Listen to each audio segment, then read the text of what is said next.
almost everything I'm about to say that I've like changed my mind around almost all centers around trust. I think that, you know, this whole conversation around a trust recession and blah blah blah. Like I think sometimes if you've heard that too much, it can almost feel eye rolly at a certain point.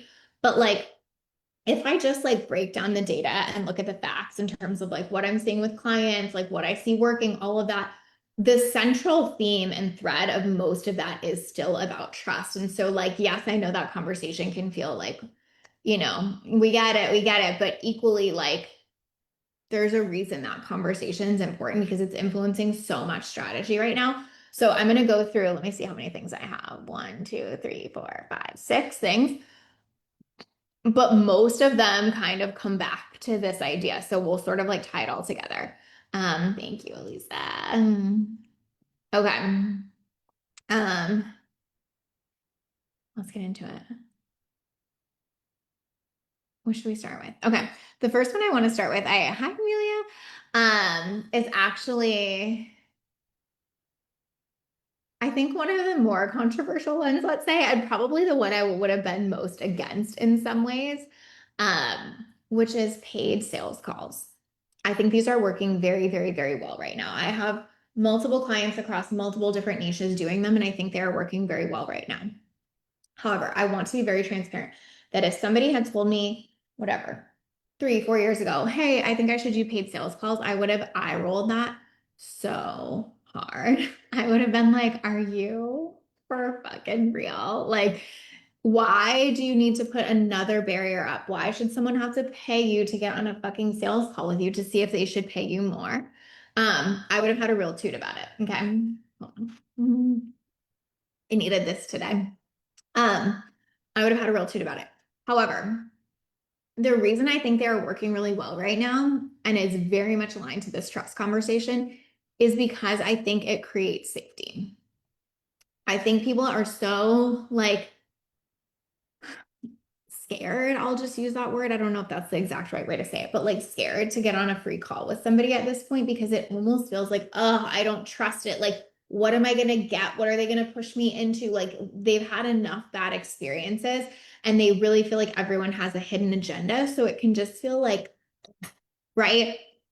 Like, I don't think the vibe is there anymore for like this free call in the way that it used to be. Like, I built my business on free calls. I think I would have a very hard time doing it in the same way now, to be honest with you. I've like removed every teaching um that I can find. Not removed, let me say that differently. Like I used to sell value-centered sales and it like had a lot to do with free calls because they worked really well then, but I like took off value-centered sales as like something I sell or have because like I don't think it works like that anymore. So anyway, I think the reason paid sales calls are working really well is because it feels like an exchange is present, right? So it's like, hey, get on this call and I'll help you like problem identify. I'll help you figure these things out. And then if we work together, hey, we'll credit the price of that call to the program. And I think it makes someone feel more safe getting on the call because it feels like, well, this is the exchange. It makes sense. Like I paid you whatever it ends up being, $99 for your time on this call. I don't feel like I have to um do something else from here. Like it creates a safety, right? Of like, you get this call in exchange for this money. This is complete and like clear and clean. And then if you want something else, you can move it. Neha said, I think the best way to enable anyone to trust you is give them a micro shift instead of convincing them to trust you. Love that. Lisa said, love value centered sales, but here on the free calls. Yes. I mean, I think the principles of value centered sales still like hold up, but I definitely think like some of the details of like the free call strategy don't. Um, so anyway, I am seeing paid sales calls work very well. I mean, you want to give some value in that, like helping them become problem aware or whatever, but I do think that those and then crediting them to a program is something like again, I just see across multiple like niches working well because it feels like such an easy yes for someone to be like, oh, I could get on a call with you for $100. Yeah, I'll do that. Like I'm thinking about hiring you, I'll pay that. And it feels so low risk. Where I think the free call thing can feel high risk sometimes because you're almost like, I don't know what I'm going to get and I don't know what the exchange is supposed to be. I feel like I'm just supposed to say yes. And it just fractures the trust, right? The next thing I would have been against. Um, and it's funny because I actually remember, I'm gonna shout out Julia Wells. Literally like an absolute eternity ago, like probably a decade ago, Julia and I did like an eight something or eight or whatever series podcast together. And I remember at the time, Julia being like, we should talk about ourselves more. And I remember being like, no, we shouldn't. It's about them, not us. So Julia has always been ahead of her time. We'll give her that. Um, she's probably like, told ya. But I think like I would have said before, and I think most of the online space would have said, like, your content is about your people. Make it about them. It's about your people. There was even such a thing of like, don't put I on a sales page so much. It should be like you. I would give the complete opposite advice now. Like, I would say stop putting you in your content so much. Like, stop talking at them. Stop saying you should do this and frame it as like an I. And it's really interesting to see that big of a shift. I mean, like, again, it was like very specific, like, don't put you on a sales page or don't put I on a sales page kind of thing. And now I feel like half of my copy feedback to clients is like, I want to hear about you more on this page. I want to feel you in this more. I want like a specific story or example from you. Da, da, da, da, da. Like, it is really transformed. And I think, again, so much of this is about trust. Like, I think that we no longer just trust anybody talking at us and telling us what our problem is and what we should do about it. Excuse me, we really want to know the person better. We want to know their perspective, their story, and we want to use that to build trust with them. And if we don't have that, like we're just so quick to write it off, almost like anybody that's just talking at us, like, you should blah, blah, blah, blah, blah. We're like, whatever. I don't know you. Stop. It's almost like that like random relative at Christmas that's like telling you what you should do with your business. And you're like, ew, gross. No, you know? I think that has changed though a lot. And I think a lot of people that have been in the online space that got heavily conditioned into the like, it's about them, it's not about you, don't talk about yourself, make it about them, blah, blah, blah, blah, are really struggling to like shift and adapt content and copy to this more like I centric way of talking about things. But I do think it's a massive trust builder. Molly says, this is a perspective I haven't heard. I feel like I give a lot of free calls because it's important for people to get a feel for me. And that's usually how they decide to work with me. So I'm thinking about cheap sales calls now. Yeah, try it. Like, I mean, obviously it really depends too on like your audience and what they have like an appetite for and stuff like that. But I think it's definitely worth experimenting with. Um, a lot of my clients have been very happy with it. And like, honestly, I do think it feels good to get compensated for that time, right? Like, before I would have said like, you don't need to get compensated for that time because you're going to make money off of it. And I'm sure that's true for you too, Molly. But like, equally, I will say like a lot of my clients are like, I actually don't mind doing these because it even feels better to like, know I'm getting compensated for that. Rachel said this, and if you do use it, it better be so specific and contextual to prove you actually know your people and their challenges. Yes, exactly. Um, I really still notice that I do this myself. Like I filmed a reel this morning, and I was just editing it before this, and then I was like, motherfucker, I'm probably gonna have to refilm this shit because half of it was like you, blah, blah, blah, blah. And I'm like, shut up, Lacey. Like that is not like I don't even like watching that back. You know what I mean? So it's like it is like something we really have to get used to, but I think it is a big difference maker. Um, okay, the next one I think is very interesting, which is sharing the imperfect parts of yourself more. This one is like a what am I trying to say? There's gray area on this one, okay? Um, the pervasive narrative in our online space that I definitely promoted, by the way. Like I'm not like I'm in all of this, okay? I'm not saying like this was the online space, like as I'm Lacey being part of it, was share scars, not wounds, right? Fully process everything before you share it.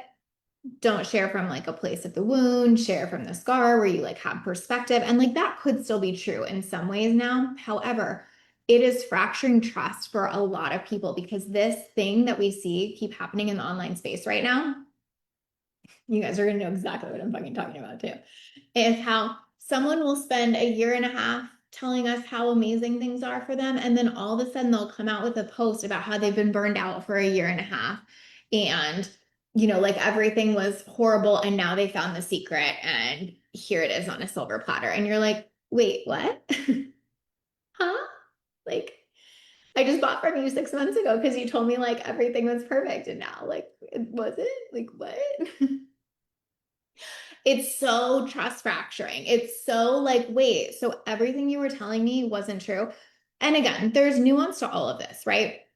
Probably everything they were telling you was not a lie. They were probably picking and choosing what they were saying.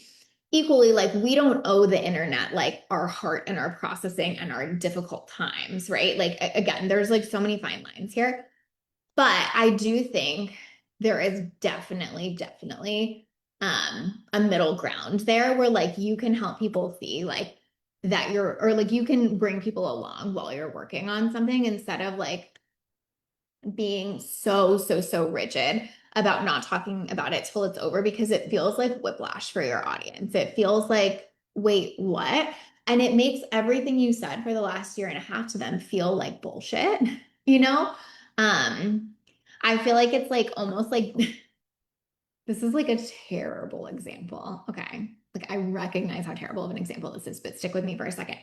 I think like you could like liken it to something like being cheated on by a partner or something where like the cheating isn't just what is the hard part. It's like that everything that was happening during that time feels like a lie. Right. And I think that's kind of what happens in some of this stuff is like, wait, I'm not just having to process that you're like having a new experience. What I'm processing is that everything about the experience that you've been telling me about for the last year feels like a lie. Like that is a big red flag for a lot of buyers. Tara says, yes, I can with that. Haley said, I watched an interesting video on how pop stars can ruin their careers with this is the real me rebranding because of that trust fracturing. Exactly. Oh, that's so interesting, but I could totally see that. I could absolutely see that. Haley said, good to see you. Where you're like, wait, that wasn't the real you. Like, I think that's why Taylor Swift is so beloved because she has transformed so much, but she has like told us where she was at in all of that and has like let herself evolve and like taken us with her versus this very stark contrast of like, it was this, now it's that, and I owe you no explanation between. Like, that is really hurting a lot of businesses right now. Um, and yeah, I just think we're seeing it everywhere. And then it's also getting used as such a marketing tool too. Um, like everything was perfect, and then all of a sudden there's like a crying video, and then we're like supposed to move on with them, and people are like, what? Megan said, yes, you need to take your audience along on the journey with you. And I agree, you definitely don't owe the internet your entire story. Exactly. There's like a very fine line in between. Lindsay said, I struggle with it. Struggle with this. There's a lot going on behind the scenes. My mom just started chemo, partner going through severe mental health issues, single parenting 80% of the time. Oh, seeing you in that sounds very hard. And like you are caretaking everyone. What tips do you have to share while also respecting people's privacy? I think even if you say something like, I'm going through a difficult season where I'm spending the majority of my time caretaking and it has been like really challenging, like that would be enough, right? And again, you can say it in whatever way and flavor makes sense for you, but like even them like kind of knowing that I think is really helpful. This is not the perfect example, but I'll just give you an example. Like, so for the first like 2.5 years of Bennett's life, he did not sleep very well at all. Like we were up minimum 6 times a night, pretty much every night. It was very hard. And I tried to be kind of in the middle with that. Like I didn't want to like talk about how hard that was all the time because I didn't want my clients to feel like, hey, I'm not actually here to support you. Like don't put anything on me because I'm struggling. But equally, I really didn't want them to not know that and then be like, wait, what? So I was pretty open with clients. Like if on a call, if they would be like, how you doing? I'd be like, honestly, we're struggling with sleep. It's been a little tough. Or in some of my like stories or lives, I would be like, yeah, sleep's been tough for us. Like I'm pretty tired. And I would try to like just put these pieces in where it's like when I come around later and I'm like, I didn't sleep for 2.5 years, you're not gonna be surprised, but equally like I don't need you to hold the weight of this right now because I'm still figuring it out. I think that goes a long way. Like I think it really is. Like I don't think the details matter as much as the fact that like they feel that you're like, hey, something's up, and I'm like willing to acknowledge that. Lily said, I empathize with you, Lindsay. I also had to be there when my mom started chemo. That was very hard. My business became the distraction. Yeah, so fair. Rachel said, agree. I saw a video about how celebrities are so private now and all of a sudden are selling products like makeup and hair, but people don't know them, so they aren't buying. Not like Kylie Jenner, who has been on camera her whole life, so people feel like they know her. Yeah, great point. Megan said, I think the fear is not wanting to share going through a difficult season, have less capacity because I don't want potential clients to think I'm not capable of delivering the high quality care and done for you services that I provide. Exactly. I felt that too. Like, I think there's a way to be like, hey, I'm in this and it's a thing. And equally, like, I want to be here. I'm happy to be here. Like, even like what Lily was saying of like, this is like such a good distraction or whatever. But like, I will also say, all of my clients held me so beautifully in that. Not a single person made me feel like I don't I don't trust you to handle yourself. Um, they really like I don't want to say didn't treat me different because I think everybody like had a lot of empathy. So I don't want to say that, but I mean, I never felt like they expected me to be a perfect person. Like they were never like, oh, you know, I didn't really want to hear that. I never once got that vibe. I think if anything, like it helped for them to be like, oh yeah, you're just like a human too doing this damn thing. Or like for people who have been moms, they're all like, oh, I get that. Or for people who are going to be moms, they're like, oh, I'm so glad you're going through this first. Like, so you can kind of like model how I can show up and do both. Like, I really think it's okay to have that. But Rachel said, yeah, it's also that like eldest daughter vibe of having to be on for everyone else. I agree with that so much. Um, Kathy said, I'm working on the and this season with my coach. I can be tired and still show up on social media, etc. Yes, that was it for me. I was like, I am tired and I can still run a business. Like I am very tired and like I still have a functioning brain, you know? Megan said, I agree. Current clients would get it. The concern is more about people who are not in my world yet. Um, I think it is that same. Like I feel like people not in your world right now, at least in my experience, are loving that they get a picture of the human and I think the trust fractures when it's like it seems like everything's perfect for you. What's up? Because the world's a shit show. It doesn't all feel perfect for all of us, you know? There's a line of thought in therapy world that shows that we actually do our best work when we're going through a difficult time and that we're actually closer to our feelings and able to be more attuned with that. Oh, I love that, Allison. That is so good. I think that could be very true.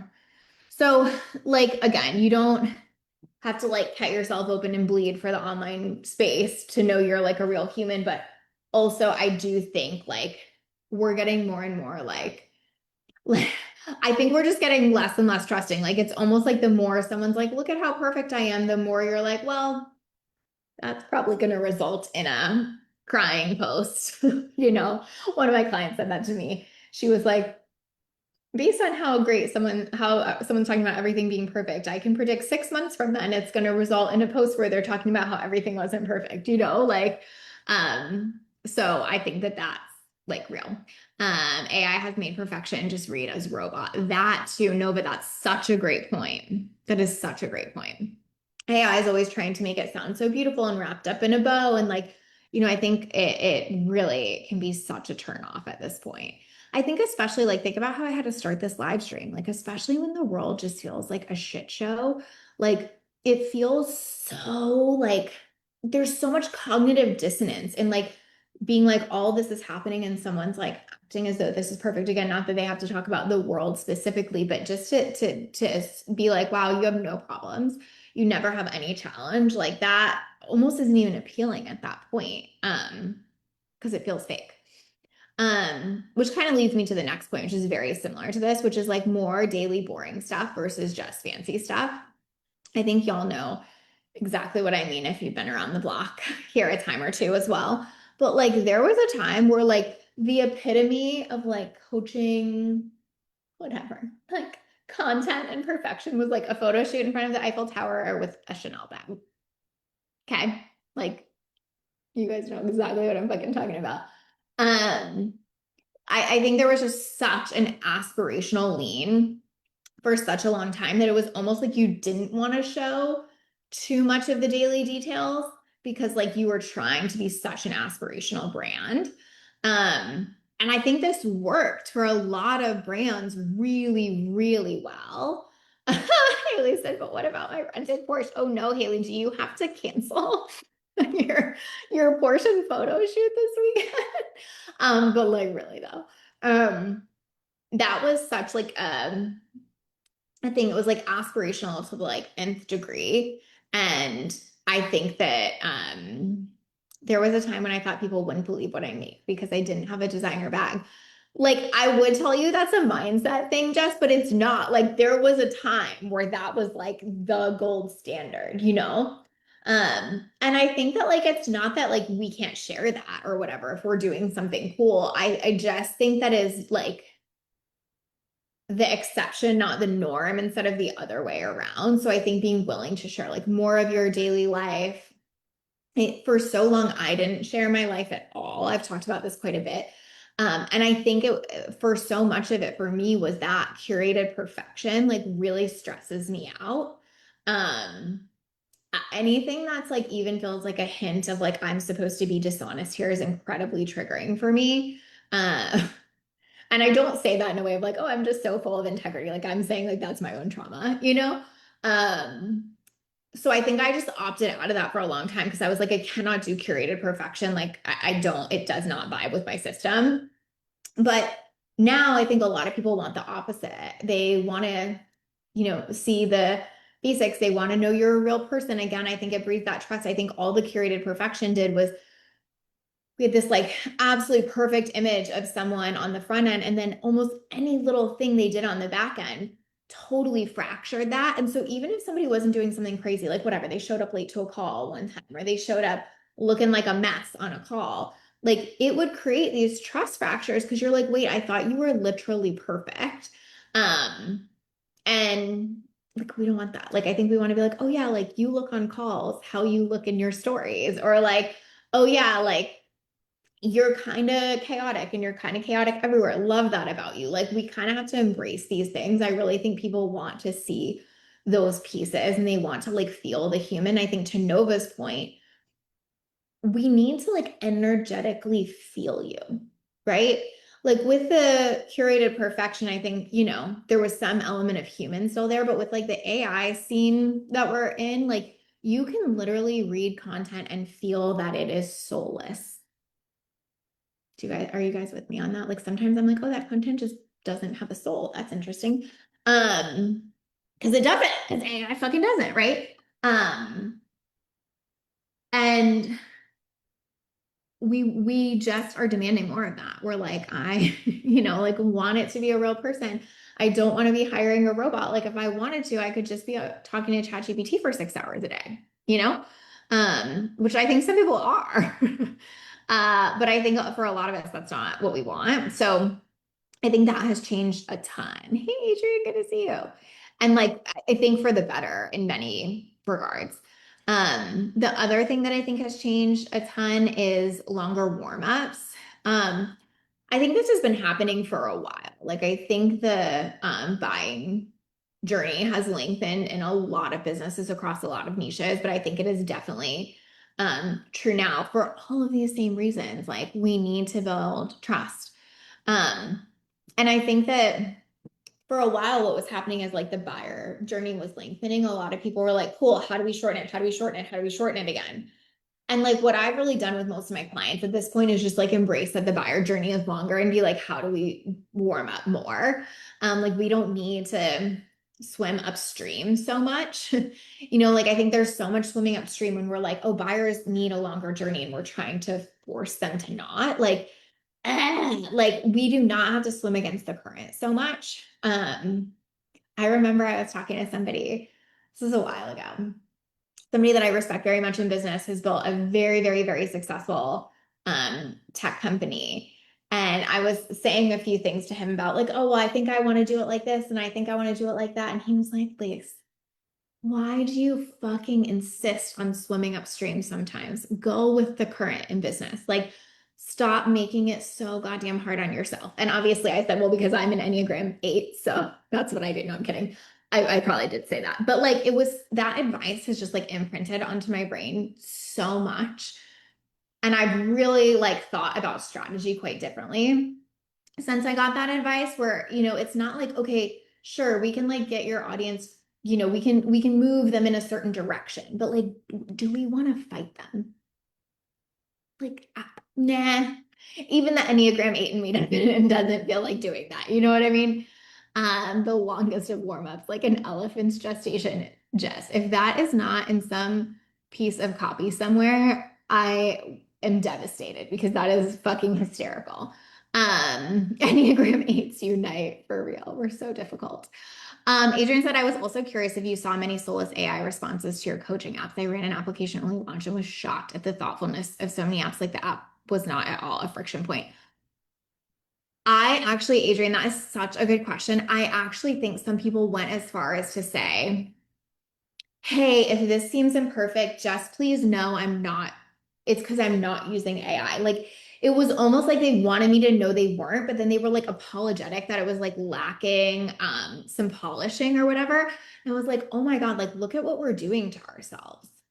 Like we think it should be as polished and perfect as AI, but we think it should not come from AI. But I would say the absolute vast majority of people I do not believe used AI for that, which I was so appreciative of. So I agree with you. And also the advice we all need to hear sometimes. Oh my gosh, right? Like that was so, I think about that conversation a lot, honestly. And I think it really applies to this like longer buyer journey. Like, okay, so if we're not fighting them, what does it look like to be like, they just need more? How can we give it to them? You know, it sounds so obvious. But I feel like for a while, like if a client would have come to me and been like, oh, my average time to purchase is 200 days, I would have been like, let's try to get that down. You know, now if a client comes to me and is like, my average time to purchase is 200 days, I'm like, great, what are we doing in those 200 days? You know, like, how are we giving them an offer at the 200-day mark? How are we getting that conversion to, or that conversion rate really high at the 200-day mark? Like, that's more of how I'm thinking about it now. Nova said hints of pushing or pressure can trigger people into flight. Oh my gosh, into flight freeze mode. People are so sensitive after being burned. Exactly. I think that's so true. Um, and a lot of my clients, like length of time of purchase, like, oh man, I'm trying to like do the math in my head. I would say like on average from the clients I know, on average length of time to purchase is 6 months ish average. I'd have to like really do some concrete math there because math in my head is not it.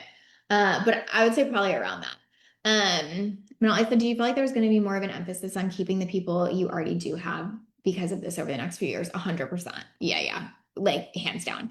I think like I was gonna do a I don't know, real story, something on this. I have this, you know, how we write the ideas and then we need to go execute them. But on like that idea that has been around the online space for so long of like 1,000 engaged, however you say it, 1,000 engaged audience members is everything. Like, I really think that, like, I really think people are going to be more focused on like, how do I have like 1,000 people here who are going to like read every single thing I put out or whatever, instead of like 100,000 people that, you know, come and go, turn and burn kind of thing.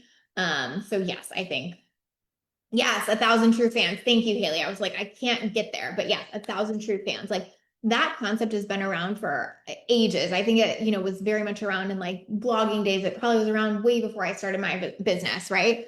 And I think it like really holds true right now. Yeah, retention is the hack, totally.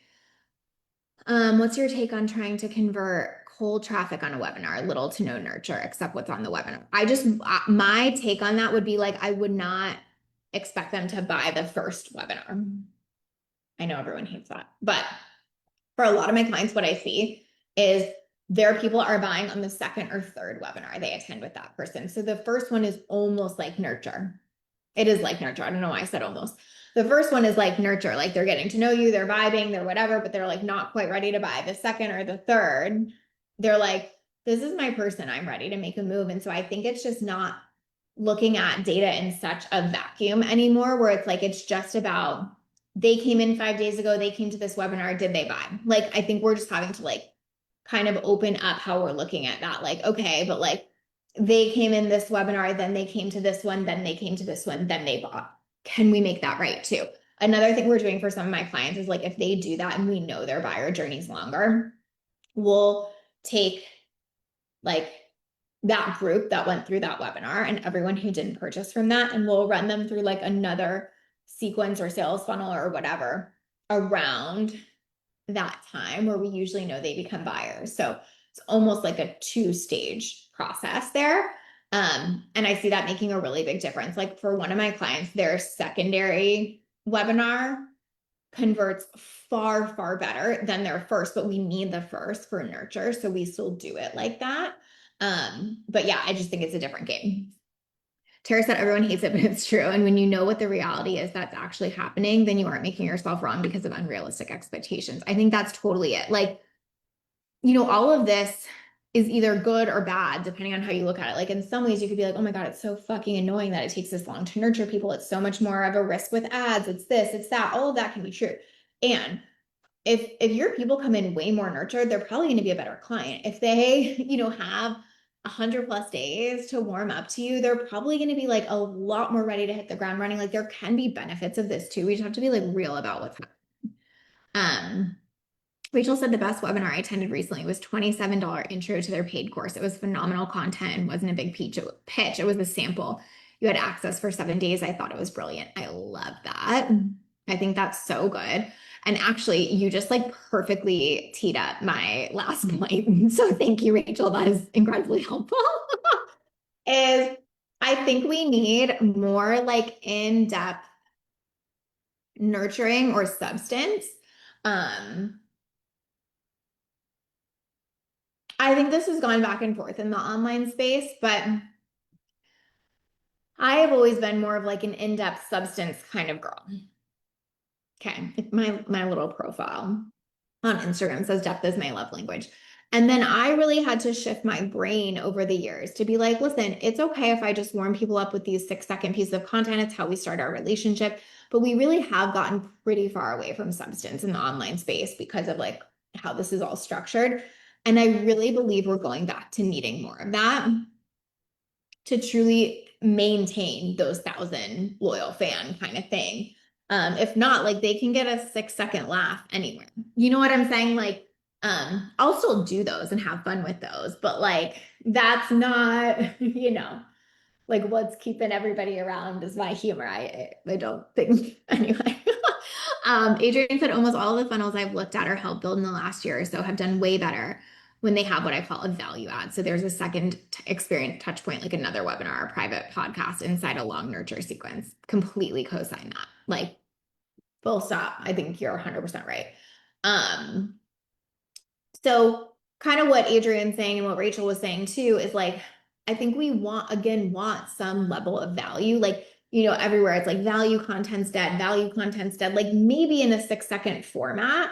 But I don't think people's desire to get value from you or see your expertise before they purchase is dead. If anything, I think we're wanting it more because it's so hard to come by right now. I think when value content was dead, is when we kind of got to that point where everybody was just like 5 tips to this and they were just talking at everyone and you were just fucking inundated with everyone telling you what to do. Like, yeah, that kind of content is dead, but like being able to show substance and kind of like efficacy and authority and, actual expertise in your work is not, and it's never gonna be. And really interested what you're seeing with low ticket membership funnels. I feel like I don't hear as many people talking about this. Okay, we can talk about that. Hold on. Let me just grab that so I can put it here. Cattell says yes to more substance. I literally got quiet for years because of the noise again. Enneagram 8 refusing to participate. Girl, I get you. Everyone telling you what to do, so many contradicting themselves and each other. Oh my God, truly. Haley said maybe value content with the I framing is deadish. So I think it's just shifted away from how to and you. Back to your second point. Exactly. Exactly. Lily said, I feel like right now everyone is so desperate with content. It's gotten a bit annoying. And that's why I'm planning to put my efforts elsewhere, like YouTube. Yeah, totally. I think that's true. I think Substack is very interesting in terms of substance. I think I'm like not 100% sure. I need to like try to write some articles and make sure I feel good about it. But like I think I'm gonna probably lean into Substack a bit this year because of that substance and depth. And I think like if you think about it like that, right? If you can get 1,000 loyal fans reading a longer Substack article, that's going to do more for you than 100,000 people seeing a random reel. Like, trust me, I know, because I have these random ass reels that pop off of like me eating a fucking potato or talking about my divorce or whatever the shit else. And like, it doesn't, political stuff, whatever. It really, like, that's not better. And so I think, there really is something to be said for like, where is your depth point with your audience? And, you know, if you go there with them, like you will have much stronger conversions. And I think that's what we need to be like focusing on, is that like conversion, retention stuff in this space right now. I mean, again, yes, we have to grow audience. Like, it's not like we can sustain on like no growth, but equally, like, I don't think that like that is the only thing that matters anymore. It's really like, because if we have to not only get people, but then we have to keep them interested in us for 6 months before they convert, like, we're playing a whole different game now, you know? So I definitely think considering like where your in-depth nurturing is going to be, like, just to be as transparent as possible. I struggle with this in my business and making decisions around this quite a bit, because I have like a really good email open rate and like really good email engagement. And so part of me is like, well, I want to double down there. And then part of me is like, yeah, but like, I just don't think people are consuming email in that way. So I should take the time I'm putting into my email and put it into Substack. That's where I'm leaning right now. But then I come to this live stream and I'm like, yeah, but there's like, it's not like we get a ton of views on this. But I know that people who come and interact with me here are such strong leads. I also know this really tends to like nurture and keep around the people that have been with me for a long time, and even my current clients who like love to watch a live and then kind of like talk about a concept from it with me. So like, it can be hard to decide where to put your time and energy. And I just want to like normalize that, because like, of course, Substack's a good idea, but like equally like like that time and energy has to come from somewhere. So I just wanted to like name that. But I do think figuring out how to give that is really important. Do you think people in general want more depth? Do you think people in general want more depth, even though right now everyone has the attention span of a squirrel? I think that's what's hard, is I think they want it and their attention span fights them against it. I know I have that exact experience when I'm consuming sometimes, where I'm like, oh my God, this article's so good, I want to read it, but I'm like a squirrel and I'm feeling this pull to go like scroll on, even though like I want to sit here and listen to this thing. And I think that's another reason why I've been personally liking Substack as a consumer, because it's less like that dopamine fix and more like, no, I'm here to like read a long form article and I need my brain to be able to fucking do that. So I do think we're going to experience some like friction in that, but the people who overcome that friction to be able to read your shit, I think are going to be like the most top-notch leads, you know? Um, Rachel said, yes, I think you'll do great on Substack because you do have depth in your thinking. Your newsletters are higher value than most. Thanks, Rachel. I appreciate that. In terms of engagement, does the platform matter if it's Substack or another news form or another newsletter email platform like Kit? I think with Substack, the values they also have a platform, so you can be building on there too. Where if it's just like Kit, it's just the people you drive traffic to it. Where with Substack, like they're also potentially getting new exposure and traffic for you. So that's like the appeal there. Um, Not to mention you can monetize there and stuff like that too. Just that I love depth and Substack, but I save most of my reads for Sunday mornings, right? Like, you know, I think it's like very yeah, findable. Great way to say it. I think it's very nuanced, you know, but I do think if you can get people there, like that's a big deal. For me personally, I can't handle more email or long form written content. Audio is key for me. Yeah, like if you repurpose these lives to a private pod, I'd opt in immediately. Thank you. That's good to know. I write a weekly newsletter, then record it to a private pod, and I've gotten fantastic feedback. I love that. Yeah, I think that could be true too. Like, I think it also really is audience dependent too. On like I love Substack more than podcasts at this point, because like I will read a lot of them. I sit in my son's room at night forever for him to fall asleep, and I'm always like, you listen to your stories, and mommy's reading her stories, so I can more easily read than I can consume audio. So like, no right or wrong, but I just think it's like we got to think about like what our audience needs and try to meet them in that. Um, Okay, I want to answer Adrian's other question. Hold on, let me go back to it. Okay, really interested in what you're seeing with low ticket membership funnels. I feel like I don't hear as many people talking about this. I think the unfortunate part is depending on like your niche and what it is. I think the nurturing still takes a really long time. I think that, you know, it kind of used to be thought like, oh, well, this is low cost, it'll be easier to convert people. And I just don't think that's true anymore. I think a low cost membership has like the same work associated with conversion than like a high ticket mastermind almost in some ways now because of those trust factors. And so I think like it has to be like worth it for someone to do. And like, you have to be like growing towards the volume and retention of that because I do think like from a sales perspective, it's like not much different. Like it used to seem like the easy way, and I don't think it is. Um, I have some audio options so you can listen instead of read. Love that. Audio overstimulates me at this point in my life. So I agree. I know it's so weird, right? And I think that's the thing is like we're all just so much more like sensitive to like how and what we're consuming and when and all of that in a way that we just didn't used to be. I'm very much like overstimulated by the audio thing too. Like I can't really like listen to podcasts in my car all the time in the way I used to. And like I'm like, I need more quiet. Again, I'm a toddler mom. Like it just could be season of life, but I do think we're all like having these more particular experiences of it too, versus like before it would just be like, I'm here to consume. I love being here to live, to receive the depth fully. I'm taking notes, reading comments as I go, feeling the sense of interaction. It delivers a sense of connection, but doesn't have expectations on me. I love that. That's so helpful. Nova, thank you for that. Yeah, like the like it's here for how you want it, but there's no expectation. I think is really important in this current juncture. Megan said I create a blog for every podcast episode, and my data shows my audience is basically 50-50 in how they prefer to consume. That is so interesting. 50-50, right? Like, and I think that makes sense because it's probably like totally different for each person. Like, one person audio is like the thing that works in their life, someone else totally different. But I love that you're kind of like, I just get that, and I'm gonna give them both. I was just talking with a client about that, where she's pretty much doing the same. Like she has a podcast, she turns it into a Substack.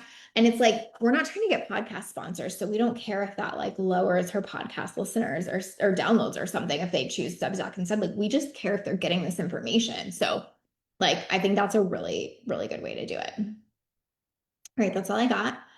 I hope that was helpful. It's okay to change your mind.